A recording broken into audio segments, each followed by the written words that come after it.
Love logics.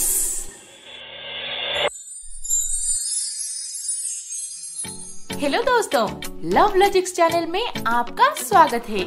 ये कहानी शुरू होने से पहले जल्दी से हमारे चैनल को सब्सक्राइब करके बेल आइकन दबा दीजिए, क्योंकि हम आएंगे हर बार एक नए लव स्टोरी के साथ। कोमल, तुम खुद को अकेला मत समझना, हम तुम्हारे दोस्त हैं। आज नहीं तो कल संकेत भैया मान ही जाएंगे। अगर नहीं माने तो भी कोई प्रॉब्लम नहीं, क्योंकि मैं हूं ना, हर हाल में तुम्हें अपनाने तैयार हूं। निखिल।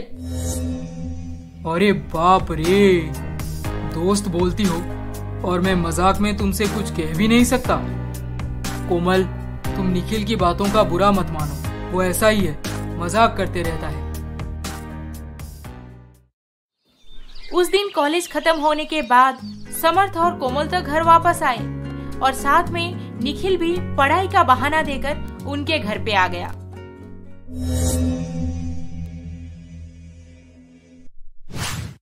कोमल, समर्थ, तुम दोनों यहीं पे बैठकर निखिल के साथ बात करो। मैं तुम लोगों के लिए कुछ नाश्ता बना के लाती हूँ। नहीं माँ, मैं भी आती हूँ, आपकी मदद कर दूंगी। कोमल, तुम इस घर की बहू नहीं, बेटी हो, और एक माँ के होते हुए बेटी को काम करने की कोई जरूरत नहीं। तुम तीनों बैठो, मैं अभी आई। कोमल को ना चाहते हुए भी वहीं पर बैठ के निखिल और समर्थ के साथ बात करनी पड़ी। निखिल बातों बातों में हर बार कोमल की रूप का बढ़ावा करता था और उसे गलत तरीके से निहारता भी था। कोमल बहुत अनकंफर्टेबल फील कर रही थी, पर वहां से उठ के चले जाना भी तो ठीक नहीं लगेगा। समर्थ निखिल का बहुत करीबी दोस्त था, इसीलिए उसे निखिल का बिहेवियर कुछ गलत नहीं लगा और वो हंस हंस के दोनों के साथ बात करे जा रहा था। पर ये सब दूर खड़ा हुआ संकेत देख के मन ही मन बहुत गुस्सा हो गया। ओह, तो सुबह मेरे भाई को पटा रही थी, अब उसके दोस्त निखिल को भी पटा के घर तक ले आई। ये निखिल कैसे घूरे जा रहा है, जैसे कोई लड़की देखा ही ना हो। अरे सुनो, तुम दोनों बात करो, मुझे एक कॉल करना है। हाँ हाँ, जाना, मैं हूं यहाँ पे। तो कोमल, और बताओ, तुम्हारा शादी से पहले कोई बॉयफ्रेंड नहीं था क्या? जी नहीं, और मुझे ये सब पसंद भी नहीं है। कोमल, मुझे पता है कि तुम संकेत भैया के बिहेवियर से दुखी हो, पर ऐसे मुंह लटकाए क्यों रहती हो? थोड़ा हंस लिया करो, खुश रहो, देखना वो जरूर एक ना एक दिन तुम्हें अपनाएंगे। ये कहते कहते निखिल कोमल के हाथ पर अपना हाथ रख देता है। कोमल को तो ये बिल्कुल अच्छा नहीं लगा, पर वो समझ नहीं पाई कि निखिल एक अच्छा लड़का है या उसका इरादा कुछ अलग है। ओह, तो अब हाथ भी पकड़ने को दिखा रही है। सही है, बहुत जल्दी प्रोग्रेस कर गई मैडम मुंबई में।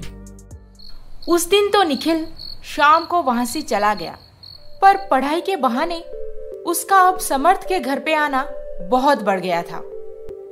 पर असल मकसद तो उसका कोमल से मिलना था। कोमल ये बात अच्छे से समझ रही थी, पर अभी अभी तो उसकी शादी हुई है और ससुराल वाले उसे आगे की पढ़ाई करने भी अलाउ किए हैं। अब वो इसके उसके बारे में बोल के कंप्लेन करेगी तो क्या पता उसकी पढ़ाई ही बंद हो जाए। उसे तो हर हाल में आगे की पढ़ाई करनी थी। पर इधर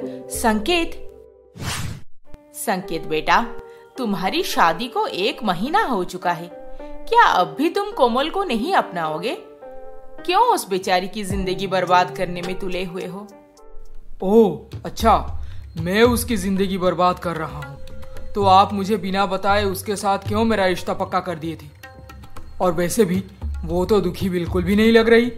जब देखो समर्थ के साथ बहुत मजे से टाइम पास करती रहती है और बाकी के वक्त तो निखिल किसी ना किसी बहाने से इस घर में आ ही जाता है। संकेत, अपनी पत्नी के बारे में ऐसे बोलते हुए तुम्हें थोड़ा सा भी शर्म नहीं आ रहा? अरे वो कितनी अच्छी लड़की है कि तुमने उसे अपने कमरे में घुसने नहीं दिया, फिर भी वो एक शब्द भी नहीं बोली। मुझे ये सब नहीं सुनना और ना ही उसके साथ कोई रिलेशन बनाना है। मेरा फाइनल डिसीजन है कि मैं यहाँ से जा रहा हूँ। तभी कोमल और समर्थ कॉलेज से घर पहुंचे और कोमल के कानों में संकेत की कही हुई ये आखिरी शब्द पड़ा, जो कि उसे बिल्कुल गवारा नहीं था। पति चाहे प्यार करे या ना करे, पर वो तो संकेत से बहुत प्यार करती थी। फिर वो यहाँ से चला जाएगा तो कोमल किसके भरोसे जिएगी? माँ, क्या हुआ? कोमल, अब तुमसे ये सब छुपा के कोई फायदा नहीं। संकेत इंडिया से चले जाना चाहता है। पर क्यों? संकेत जी, आपने जैसे कहा मैंने सब कुछ वैसे ही किया। ना ही आपके कमरे में जाती हूँ, ना ही आपसे बात करने की कोशिश करती हूँ, और ना ही आपके सामने भी आती हूँ। फिर आप मेरे वजह से माँ पापा को छोड़ के, आपके घर छोड़ के क्यों चले जाना चाहते हैं?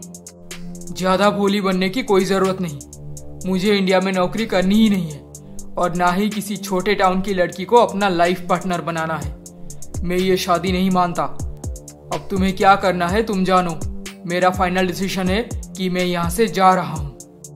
पर बेटा, ऐसे कैसे होगा?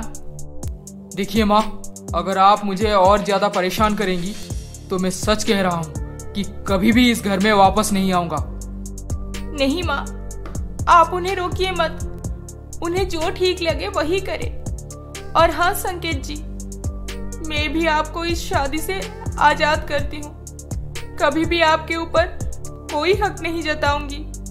आप बेफिक्र होकर जा सकते हैं। संकेत अपने कमरे में चला जाता है और कोमल भी बहुत दुखी हो जाती है। कोमल, तुम दुखी मत हो बेटी। संकेत तो शुरू से ऐसा ही है। हमें लगा था शादी के बाद सुधर जाएगा, पर नहीं, दिन ब दिन और बिगड़ते जा रहा है। हम तुम्हारे गुनहगार हैं बेटी, हमें माफ कर दो। सब मेरी नसीब है माँ, आप खुद को दोष मत दीजिए। कोमल, तुम आगे की पढ़ाई करो, खूब तरक्की करो, और हो सके तो संकेत को भूल के और जिसको पसंद करना है करो। हम तुम्हारी शादी उस लड़के के साथ करवा देंगे। नहीं पापा, आप ये क्या बोल रहे हैं? पापा एकदम सही बोल रहे हैं कोमल। जो लड़का तुम्हें चाहता ही नहीं, तुम क्यों उसके इंतजार में घुट घुट के जियोगी? 2 दिन में संकेत इंडिया छोड़ के किसी फॉरेन कंट्री में चला गया और कोमल चुपचाप मन ही मन रोती रही। उसकी पढ़ाई तो जारी थी, पर पति से दूर होने का दुख उसे किसी भी काम में फोकस नहीं करने दे रहा था।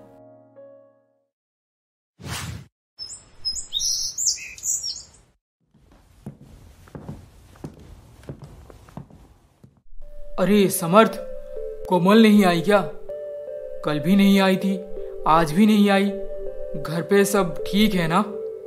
हाँ, घर पे तो सब ठीक है भाई, पर कोमल का मन थोड़ा भारी है, इसीलिए मैं उन्हें कॉलेज आने के लिए फोर्स नहीं किया।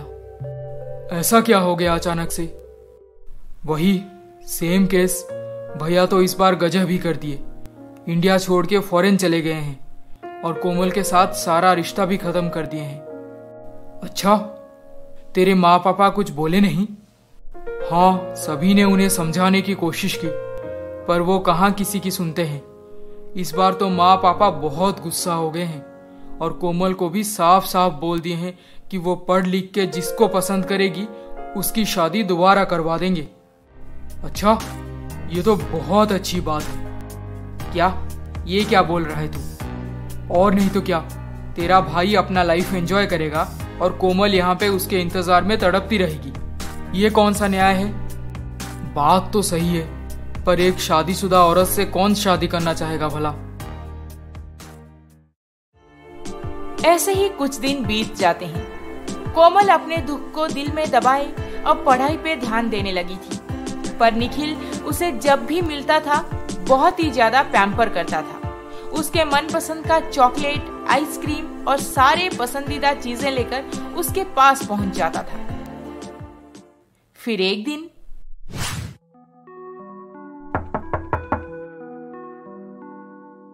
भाभी। हाँ समर्थ, क्या हुआ? निखिल आया है आपसे मिलने। अभी? फिर से? सुबह ही तो आया था। क्यों? दोस्त से मिलने का कोई रीजन थोड़ी चाहिए।